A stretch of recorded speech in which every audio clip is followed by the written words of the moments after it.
Ladies and gentlemen, we'd like to get underway. If everyone can find their seats and remember to enjoy the show. Thank you.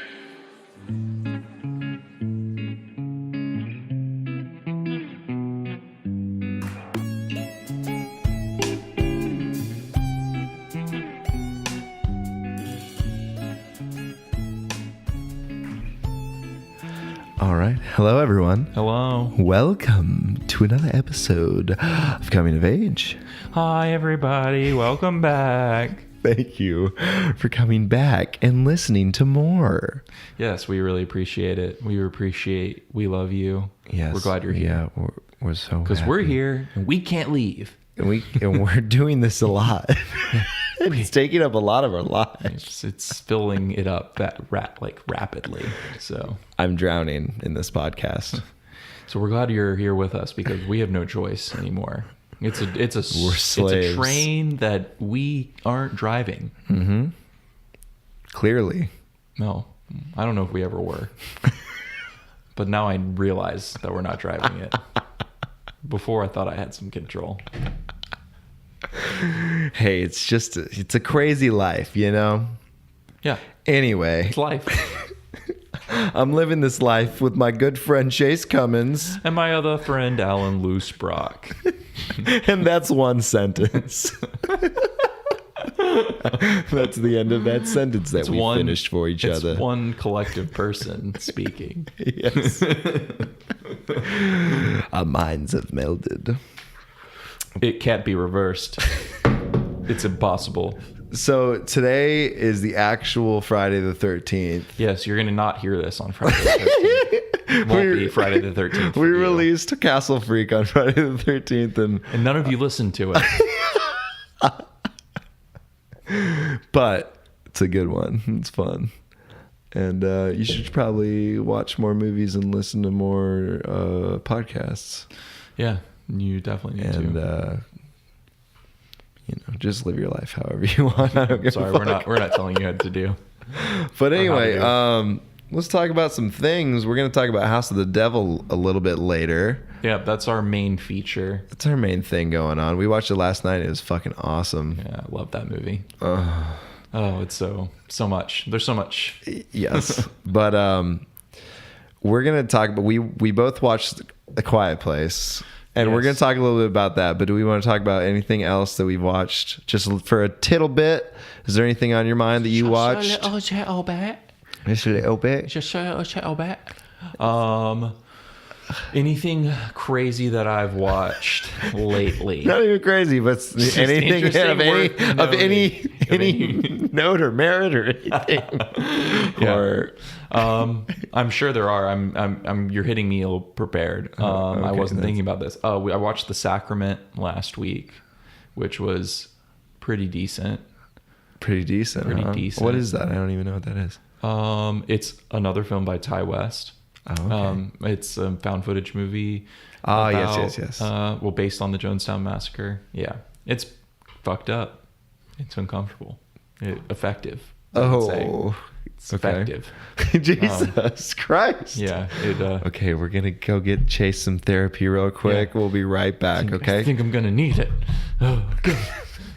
No, you can't take me away. Fuck you! I can't believe you would do this to me. You were my friend. Fuck you, Ty West. I don't even. He ruined my brain. Have we talked about Annihilation on here already? We have not talked about Annihilation. I honestly want to watch it again and do a fucking episode. I would be down for that. I love that. I don't even that movie is crazy and I don't understand it and I want to watch it again. Oh, there's so much to it, I think. We're going to put that one on pause for you guys. So don't get too excited that we mentioned it. We can do that in like 20 years and we'll still be good. On time. Yeah. That movie's going to be relevant for a little while, I think. I like that movie. Yes. So we'll talk about that one at a later date. Yeah. Stay tuned. I've been in the theater lately. I watched A Quiet Place and I watched Ready Player One. Mm-hmm. Yes. And Ready Player One was surprisingly better than I thought. it was going to be. And a lot of the visual effects, I was happy that like they didn't take me out of the world. Like it all felt like it was believable. I don't know. Like I wasn't taken out of the movie at all. It was immersive, and it didn't. You could it did a good job of allowing you to suspend your disbelief. It didn't have any glaring like. And I was very happy about that because I thought I was just going to be like, no, that shit sucks.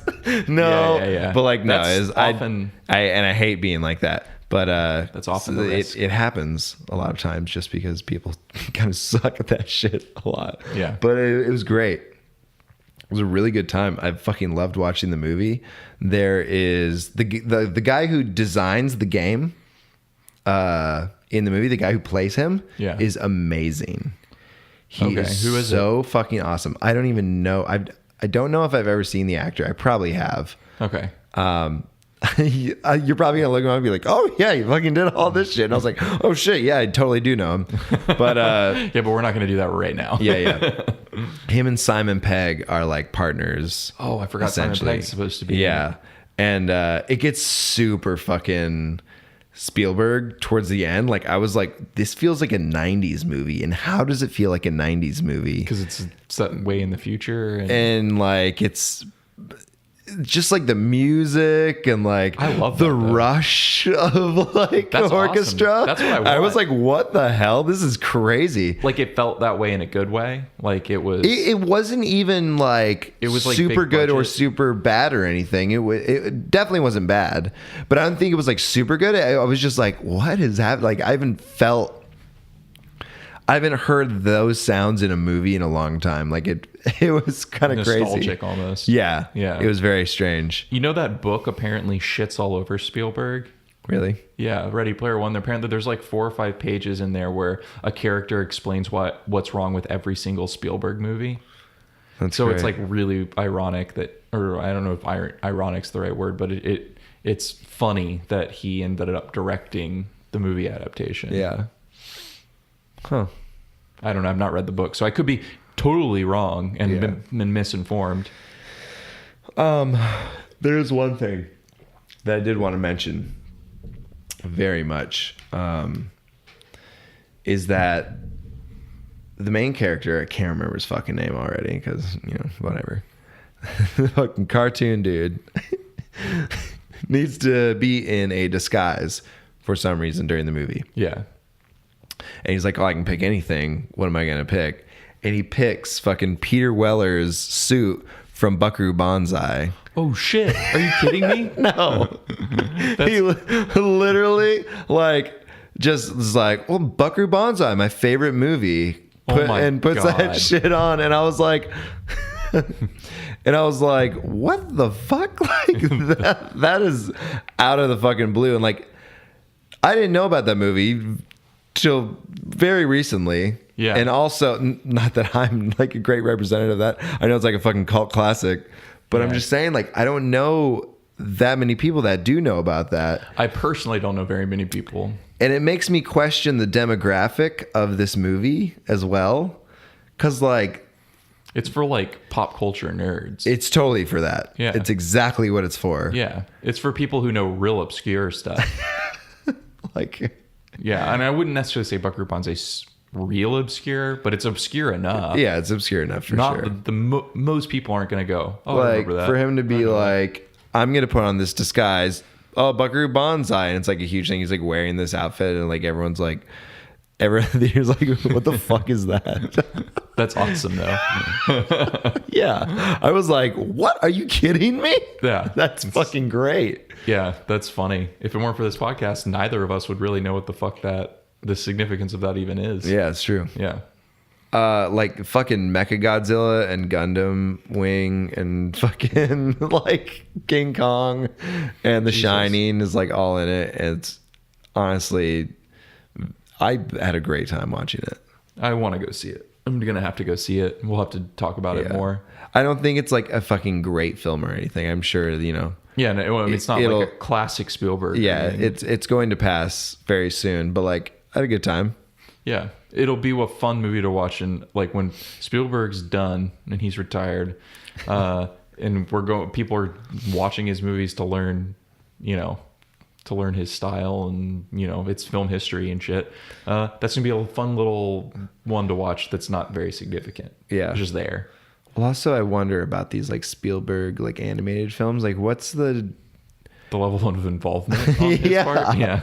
I don't know. I don't know. I really don't. But I mean, that's The Nightmare Before Christmas. It's Tim Burton's Nightmare Before Christmas, but his level of involvement is reportedly minimal. That it was someone else. It was, I think his name's Selleck. Forget his first name. Tom Selleck. Tom Selleck made Nightmare Before Christmas. He's the guy who directed Coraline. Oh, okay. The guy who directed that. He really directed Nightmare Before Christmas. Nice. Yeah. So, those movies are great. Yeah, his movies are great. James and the Giant Peach. Fuck yeah. Yeah. Creepy ass shit. Yeah. I love his shit. I love it. Anyway, let's get on to a quiet place. A Quiet Place. Okay, so before we even talk about the movie, this movie directed by John Krasinski. It's his directorial debut. Yeah. And it's him and his wife, Emily Blunt. Yeah. Acting together. Ooh, so cute. Wow. That's... they're married. Okay, so a lot of people are attracted to horror these days because there's been some good horror movies lately. There's been and people have always been attracted to horror movies, but I guess I'm a little more attracted to horror movies these days. I've become a lot more attracted to horror movies over the last 3 years or so. Yeah. People have just been making some kind of cool shit, cool concepts, and doing it a little more artfully. There are some fucking great horror movies that have come out, and I can talk about all of them. If I probably will name drop some of these as I talk about A Quiet Place. Mm-hmm. So that's the kind of thing. Like you see this trailer, and it was a pretty good trailer. The trailers trick you. They always trick you. Oh my god. The trailer looked okay. I honestly really enjoyed the trailer. And then when I got in the movie and found out I was going to be all quiet, I was like, oh no, it's not the trailer. It's not the trailer. It's not the length of a trailer. It's the length of a feature film. And a movie that is that quiet without a lot of like technical substance is like without any substance. Oh. Yeah. So this movie, this is what I went on a rant when I got out of the theater to Jordan. And my biggest complaint was there's no fucking unifying anything about it. It literally means nothing. Like, yeah, nothing. It's to me, it's like a formula film. It was 100% a formula film. It's a formula film, and they didn't fucking like... They had two writers, and then John Krasinski like fucking jumped in on that shit. I will say this. John Krasinski didn't write any of the script. The problems I have with this movie are mostly script-based. Mostly... I heard that he fucking jumped in and wrote with them. He's credited as a writer. Oh, well, that bums me out even more. Because it is so fucking full of plot holes. Mm-hmm. It is so... Okay, so if you're not... It's okay to make a movie that doesn't have a unifying theme. There are plenty of good movies out there that don't have some like theme or deeper message that they're going for. It's great movies that are just scenarios and watching people react inside those scenarios. There's a lot of bad movies like that, but there's some good ones. This movie didn't even do that well though. Yeah. This movie takes a scenario and then it's filled with logical errors and unexplained shit that like actually probably needs to be explained. It's not like that makes it more mysterious or cool. It's like, okay, this doesn't make any sense. And like maybe explain the world a little bit more. Yeah, for sure. But they didn't because it was trying to be this like emotional survivalist like kind of movie. Yeah, but which like is fine. The survivalists were making terrible decisions, and you were just there being like, oh, why are they like? It was like obvious, like, oh, why is she she pregnant? Why did he impregnate her? Why the hell are they gonna have a baby? And I can see from a writer's standpoint where you're going, well, their other kid, they lost their first kid. Sorry, so spoilers. Okay. They lose their first kid. Shit. So it's spoilers. Don't give a shit. Okay. No. Yeah. They lose their first kid, so now they have to replace him. They have to have another kid to heal. Okay, that's fucking stupid. When your world things can't make noise, they immediately get murdered by monsters that have no motive whatsoever. They're not eating them. They're literally just showing up and killing things and then leaving it. It doesn't make sense. Anyways, what's their fucking motive? They're monsters. Oh, monsters. Okay. That's because every great horror movie had monsters with no background whatsoever. Alien did. Alien was fucking awesome. Yeah. But this is an Alien. You know what this reminds me of? It reminds me of, I think Cloverfield, like right away. It reminds me of Cloverfield and, God, what was I going to say? Well, okay, so that's funny you say it reminds you of Cloverfield because the writers originally intended for it to be part of the Cloverfield universe. Oh my but they God, weren't. really? They like didn't. Yeah, they wanted to It include seems it. like one of them. It seems like that, and then they tried to make the Beast kind of look sort of like the Stranger Things. Yeah, kind the of like Demogorgon thing. Yeah, kind of going for that as well. And I didn't mind how it looked at the beginning, but by the end of the movie, I was just like, it's just not interesting enough. We don't know a damn thing about it, and like it's just like a okay. Well, then let's backtrack. Let's go to the beginning of the film. So much. Okay, the beginning of the film, that first sequence, I actually very much liked.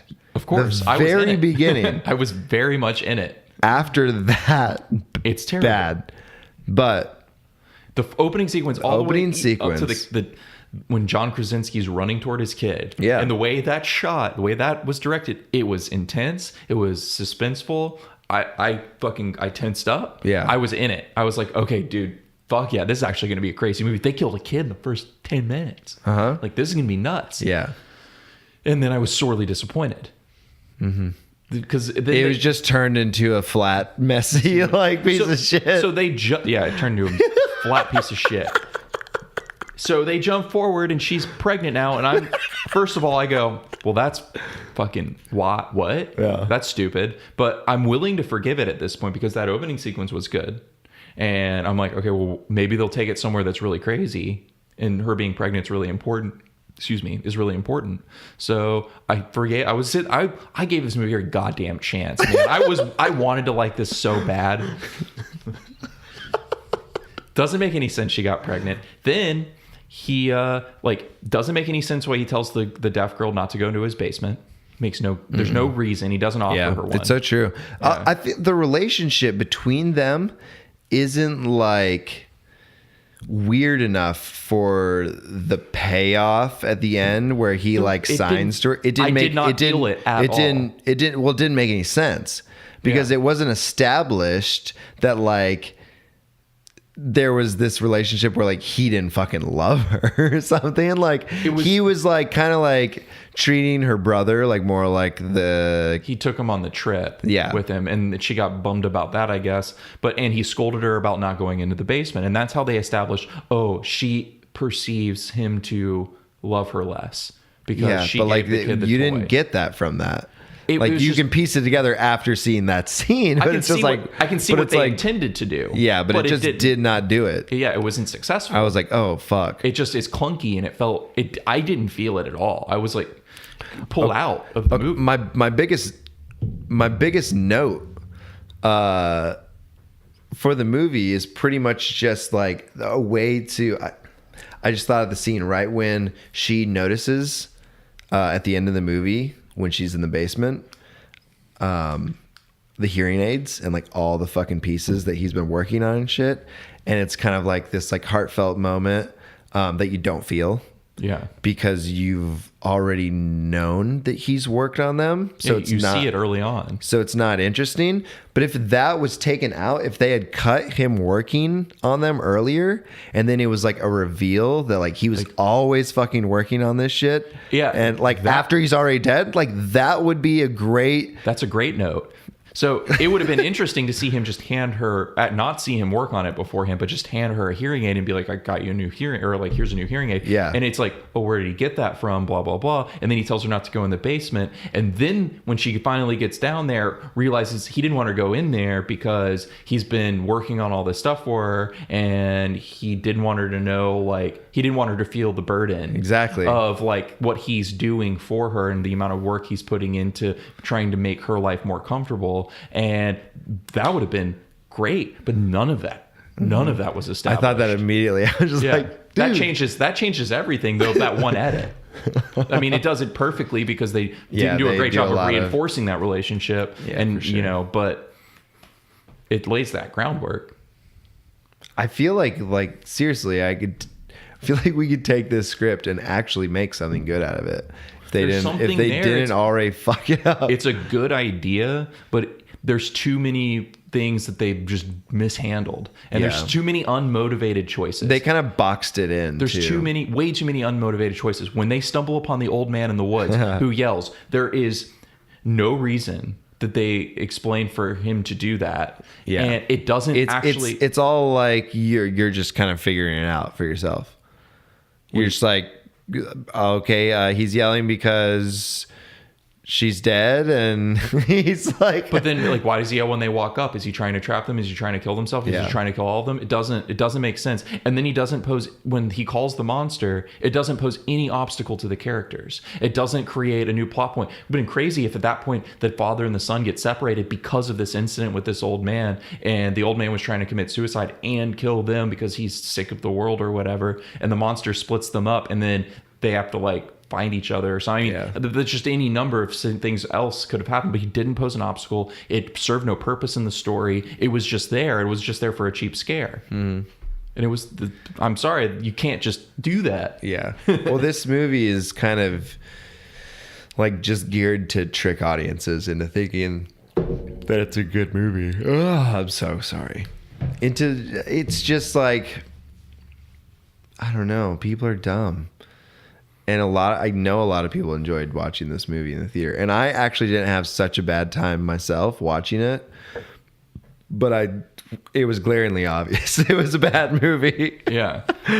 I was just like, well whatever. Like, I'm with my friends. There's so many things you can make fun of kind of when you're watching it. And like, granted, the performances are good. They're above average. The cinematography at most points of the movie is at least serviceable. It's good. It's not shitty, you know. It has all the hallmarks of being a good movie, except it's shitty writing. Also, I think they live a very luxurious life for how fucking terrible the world is. They're like walking on sand and shit, like going all the way to their house, all the way to the neighboring town. Okay, and you go and refill that because the wind doesn't blow it away after 500 days, 490 days or whatever. 490 days. Yeah, it was like 400 days later when it jumps ahead. Yeah. Like, what the fuck? Yeah. That's a long time. Oh, really? You're going to have a baby? You know, that's not a good idea. Yeah. That thing is going to scream for at least 3 years before it can learn to be quiet. Jesus, dude, the end was so bad. So bad. And then, so almost 2 years into this incident, and a little girl figures out that they're sensitive to sound when they're only like hunt by sound. No scientists, nobody else in the world figure out, oh, maybe like a high frequency noise would hurt them. Mm-hmm. Yeah. It doesn't it doesn't make sense to have some random person in a fucking farmhouse 3 years into an apocalypse figure out how to kill the monster, and it's something simple. And he can't reach anyone in the whole world. Yeah. It just doesn't make any goddamn sense. It pulls me out of the movie, and I didn't enjoy it. And then the whole ending with her in the shotgun and stuff, and it just cuts to black. And it's like, also with the whole like climax with John Krasinski, spoilers, dying. Oh my god.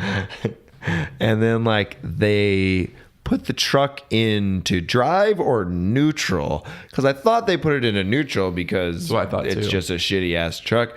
They start going so fast. Yeah, and it's not even downhill. And I was like, what the fuck? How are they like just doing that? That also wasn't set up. Like that should have been a thing earlier in the film. Well, it just showed the kid once, like in the car pretending to drive. Yeah.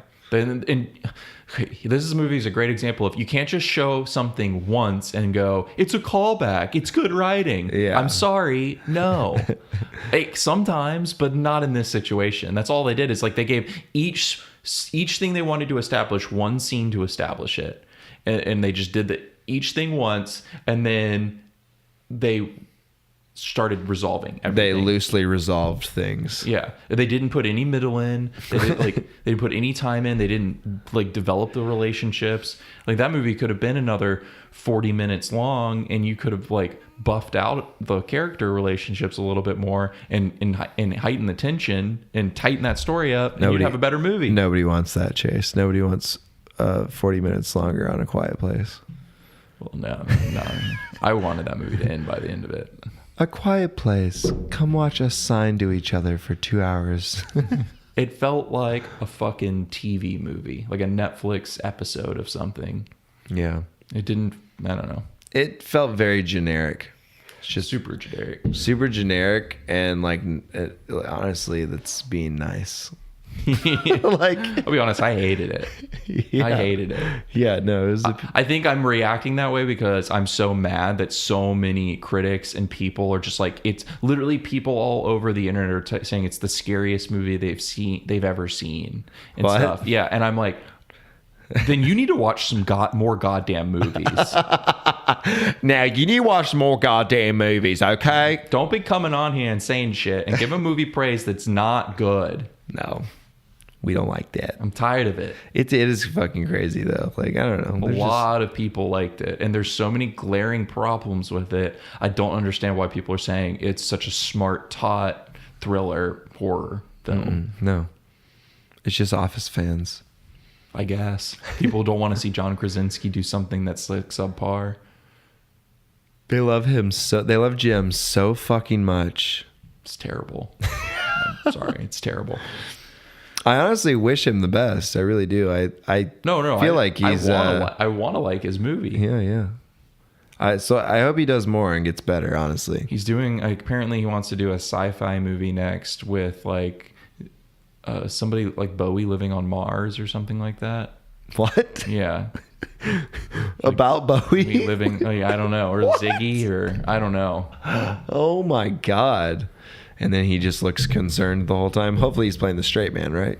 Yeah. Oh my god. Let's see him do something that's not the straight man. Just looking concerned or worried. That's Yeah. John Krasinski's move. Oh my god. Like nervous. Yeah. Oh, Just gotta save my family. yeah. He speaks with his eyes. He really does. That's why he did a movie with almost no dialogue. Yep. Because he wanted to just be like, I can act without even speaking. Look at my fucking face. The acting's fine in it. Yeah, it is. The little girl's great. Mm-hmm. Terrible movie. Fuck. Okay. All right. We gotta stop talking about A Quiet Place. So we're gonna move on to the main event. Yes, we are. We're going right. to talk about House of the Devil. Yeah. All right. Get ready for some satanic panic because we watched the 2009 horror film, The House of the Devil. It's directed by Ty West and starring Jocelyn Donahue, Tom Noonan, Greta Gerwig, Mary Woronov, and Dee Wallace. The House of the Devil is about a young college student desperate for money who is seduced into taking a babysitting job that ends up being a whole hell of a lot more than she bargained for. Yikes. Set in Connecticut in the early 1980s, the film pays homage to the great horror classics of the 70s and 80s using camera techniques and technology that we would have seen in a film from that era. So, let's get into this. He memorized that whole thing. Yeah, all from memory. I didn't read it at all. What'd you think about this movie? I really like this movie. I like this movie a fuck ton. The feel of it is just so. I wish that every horror movie felt like a horror classic. Yeah, same. because that's what it feels like. It feels like you're watching like a classic old movie. Mm-hmm. It feels really fucking good. All the music is sick as fuck. Yeah. There's a little bit of time in it that it goes very slow, and it's her just fucking walking around, main character, and Yeah. I honestly liked that. I enjoyed it because I got to nap a little bit. It goes off a little Favorite part of tiny. the movie is I get to nap during this movie, and I wake up and the same thing is going on. Yeah. She literally goes to almost every single room in that house. Mm-hmm. That quotes house, because I'm pretty sure a lot of that was a set, like sets, but I don't know. Yeah. It's awesome. I like the part where she dances around. Oh my God, it's so good. Yeah. So good. Get that yawn out of here. Get it out of here. Sorry. Get it out of here. The part where she dances, what is that song? God, it's so fucking good. God, I loved that. I don't remember. We'll have to look it up later. Yeah, this is beautiful. It's a really good time. Yeah, it was great. So I did not expect that at all. you Holy seem the most shit. shocked by that scene. It was And there was so- some shocking stuff in It this. was so good. Oh yeah, definitely. Oof. Okay, well, let's start from the beginning. Yeah. All right. So, beginning, we got a college student who's a cutie, Stone Cold Fox, Yeah. She's stone cold. super nice and humble. And looking at a new house or something, like an apartment or something. Yeah, and is this the scene with the old woman who like gives her the fucking place? Yeah. That's the opening of the movie. The woman's just like, I remember my daughter when she was your age, and everybody needs a helping hand, and you don't even have to give me a security deposit. You just live there. You just move in. You know what? Just fucking move in, Yeah, you just have and we'll figure it out later. Yeah. And it's just like, You what? look Really? nice. One Yeah, other person's here's the looking. keys. See you later. That was Dee Wallace. That was the Scream Queen. Oh my God. That was great. I loved that. It was funny. She's was just, like, so funny. desperately pushing that house on her. That was so She's good. helping her out. And then we find out why she's looking for a new house, because her roommate is a fucking piece of shit Yes. in her dorm room. Oh my God. Yeah. Okay. So they go to this dorm room and it's just foggy and low lighting, not awesome. No smoothies around. There's a guy who's like a black, dark-haired Fabio looking type on the fucking bed with a girl laying on top of him, and he's just like, and like smacks a kiss to her and like winks at her and shit. Being really shitty to her. And she's just like, what the fuck? And She's so leaves. pissed. I'm like, oh my God, that guy. It was so funny, but yeah, of course he's a very big douche. He's a doucher. I loved it though. It was hilarious. It was hilarious. This movie's very funny. It is really funny. Yeah. Greta Gerwig is fucking hilarious in it. She's my favorite part of the whole Yeah, movie. she plays like the best friend of the main character, who I don't even fucking know what her name is. Nancy? Nancy. I could be wrong about that. I don't know. Is that because you were talking about Stranger Things? It might have been. Maybe I'll... Nancy and Steve. Ugh. Steve. He's actually my favorite part of that show. I know. He's everyone's favorite part. Steve's the best. I You know love who I Steve. like? Bob. Dead. He's dead. Have you ever watched Stranger Things? Bob's dead now. I hope we didn't ruin the show for you. I hope we did.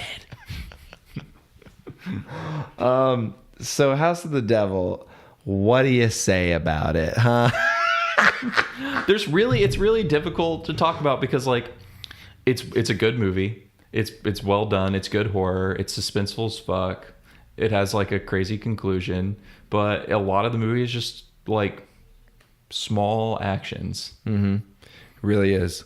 There's big moments, but There's just creepy little fucking parts in the music. The tone It's all tonal. It's all tonal. It's all fucking tonal, baby. You go into the tonal tunnel. The tonal tunnel. Great cinematography, creepy ass music, and not a lot happening. Just Not like a lot happening. tone. Just move. Until the end. It's a lot of setup and slow moving setup as well. There's a moment like when AJ Bowen blows Greta Gerwig's face off. Where it ramps up.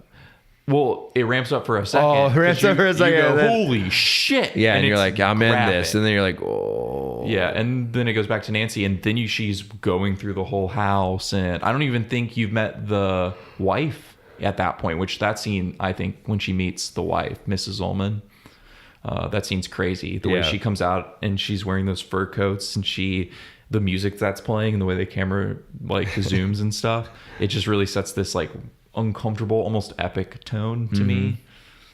Like a haunted house, like old school. I don't know. Yeah, no, for sure. It's like great. Just the vintage on this film for being made in 2009 is fucking impeccable. Yeah, like, it's shot for under $1 million, and they used to use 16mm cameras. It feels so good, and like there's something about good horror that is just probably the best kind of movie you can watch, honestly. Like, good horror is just so fucking fun. It's very cinematic. It's using the cinematic language. Good horror uses the cinematic language to the utmost degree, at least right now, because it uses its tools to set a tone and to set a mood and to make you feel an experience instead of just like tell you a straight up story. It's true. It's very true. And they usually, like, good ones have themes and things that unify them. I'm saying, just saying. What is he talking about? I don't know if this movie actually. Oh, this movie has a theme, I would say, Yeah, but it would be difficult to explain it. everyone's like it's all like pushing her into this situation. Yeah. Like at the very beginning, like Everything's things- working against her to fall, or working for her to fall into this. Exactly. Yeah, it is like kind of advancements on her part, like that seem good, that are like leading her into this house. She pretty takes much. actions to get there, and then she's offered an opportunity to leave. Right when she gets there, and doesn't take it because She wants $400. she's got big eyes. She needs the money. Yeah, she's got dollar signs in her eyes. Look, it's a clear-cut motivation.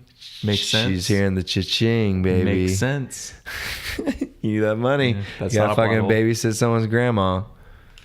Yeah. Which ends up being a fucking demon. Yeah. Which is awesome. That's crazy. Yeah. I love that they just went to the supernatural part parts of it are real.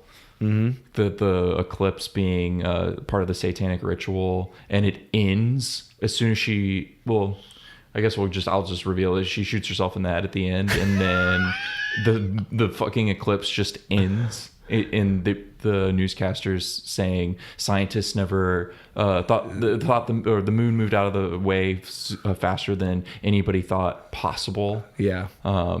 Which is crazy. Like, that's a great little detail. I like that detail too. It's just like, It just means everything that was like going on that day and night, everything is building up to that. Yeah. And that And then eclipse it, like, is part of got the canceled. ritual. Yeah. Then she clicked cancel. that was fucking insane. Okay, so biggest thing going from what happens? They like knock her out. What's the part leading up to them knocking her out and then her waking up on the pentagram? It's her looking around and stuff and dancing, and then she knocks that vase off, and then she's like cleaning it up, and then she finds she goes through the closet and she notices the furs there, and they're not in the basement like the Mrs. Ullman said, and so she starts looking around and finds like all these pictures of a different family. And then she goes and looks around. Sees the car. Yeah, and realizes that like maybe these people aren't supposed to be here, and she starts to feel uneasy. And that's when they reveal that the family's they're like brutally fucking murdered, and the child's been used as part of the satanic ritual in another room that's locked and she can't go in. And that was a crazy fucking sequence. Yeah. And it's so dark and it's Holy awesome. shit. I Yeah. want to watch it again. Yeah, it's great. Dude, that movie's so fucking cool. Oh my God. It's great. When you start describing, you're like, oh my God, that movie's incredible. It really is cool. But it's all like just from this kind of fucking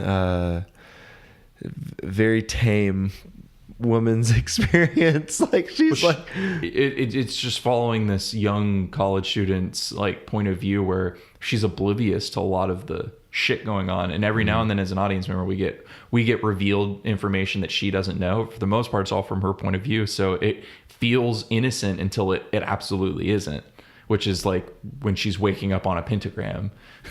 yeah, that's crazy. Yeah, That was like so fucking. I was like almost like wanted to like pull my feet up like on the couch. I was like, oh shit! Like, yeah, the reveal is uncomfortable as fuck, and it's awesome. like the camera angle, how it pulls out, and it does the 3 flashes of the moon, then the 3 flashes of her screaming. Oh, that was nuts! And then it cuts to her. It did like the 4th time it flashes, the camera just starts moving. It's really low to the ground, and yeah, you're like, oh fuck, dude. Yeah, it creeps you out. Yeah, I love it. That shit's awesome. Yeah. Holy fuck. I love that. Yeah. It's super well made. Like It's so well made. Fuck. Ingenious camera angles and stuff. Great decisions on Ty West's part. I want every horror movie to be like that. Yeah. To be that stylish. That's stylish. That's literally all every horror movie needs to be. You need to see The Strange Color of Your Body's Tears. It's the most stylish horror movie I've ever watched. Well, okay. I It's, don't know about the most stylish. dude, for me, it is the most stylish I've ever watched. It's so much fucking style. It's almost sickening. But that's what I'm saying. Yeah. I'm wondering how good. It's great. Yeah, I can't wait. Sorry, that was a recommendation. You guys should all watch that movie too. Let's all watch it together on Skype. With Dan Jopling. Thanks, Dan. I don't want to like go through this movie. Well, there's no point to go through all of it. We've already revealed everything about it. We talked about some of our favorite parts. You guys need to watch this movie. You just need to watch the movie. It's fantastic. It's not a whole lot of key points that it's like and then blue. But Greta Gerwig's funny as fuck. She has honestly a lot of really good lines in this movie. She says some funny shit. She's super silly and then like also very responsible as well. And rational. Yeah, and rational. Love her as a character. I'm not the babysitter. Oh my god. No, I'm not the babysitter. So quick. It's Oh, great. also, when the murderer guy, the guy with the gun, like comes out and looks like a fucking Jedi master, like Yeah, it's so wearing funny. the robes and shit. I'm just like, what the fuck? Like, why? And his robe comes undone. He just looks like a young Padawan? Padawan. Come back, young Definitely Padawan. no master. No, he gets stabbed in the eye too, which is pretty fucking crazy. Fuck yes. Yeah. Yeah, And that was great. When Mrs. Ullman takes her wig off and she's got that. I think she gets stabbed in the spinal cord. Oof. Looking out in that window with the eclipse with a moon glow, which doesn't make any sense. Loved it. I love it. It's just a really good movie, guys. Yeah. You should absolutely watch it. We might have talked about A Quiet Place more than it. We definitely did. We've only talked about this for like... But it's only because we love this movie, and this movie is straightforward and simple. Yeah. And there's not much just to say. fucking watch it because it's great. And then Quiet Place, there was so much wrong with it that there's so much to talk about. There's so much more wrong with it I could say. How did the fucking thing start to flood? Where did the fucking monster come from? How did it get down there? I'm sorry. Why is she stepping into the water? She just saw the monster go in. And why didn't it attack her when she's making a lot of fucking noise with a baby? Doesn't want to go through that extra water that's floating down in front of her. She's obviously standing She's there. protected She's moving behind through the water. noise of water trickling down. Oh my god! Yeah, they did establish that once when he says the thing about the waterfall. Yeah, but that waterfall was tiny. Yeah. I thought that was actually a good moment with the waterfall. That was a good bonding moment. The movie needed more of that. It needed a lot fucking I'm just more saying. of I'm that. just saying. Yeah. That was a good moment. But there's only like 2 good moments in the movie. It's the beginning and that part, and I feel like everything else is kind of fucking bullshit. Fucking bullshit horror service. Yeah. Emily Blunt did not do a damn thing. I like Emily Blunt, don't get me wrong, but I mean, it could have been anybody playing that part. Yeah. Really could have been. And now we're back to this. And see, it is infecting how bad that movie is. I think we're gonna stop there. This is a short one this week. Yeah. Well, that's all right. We were releasing so many episodes these days, so we're just gonna keep on going. we're gonna keep on going. You guys are gonna get some short ones. You get some fucking long ass ones. So yeah, enjoy them. we need to get a fucking another human being in here real quick. Yeah, we're gonna real have soon. have a guest soon. Kobe McGraw's back in town. Yeah, he is, boy. All right.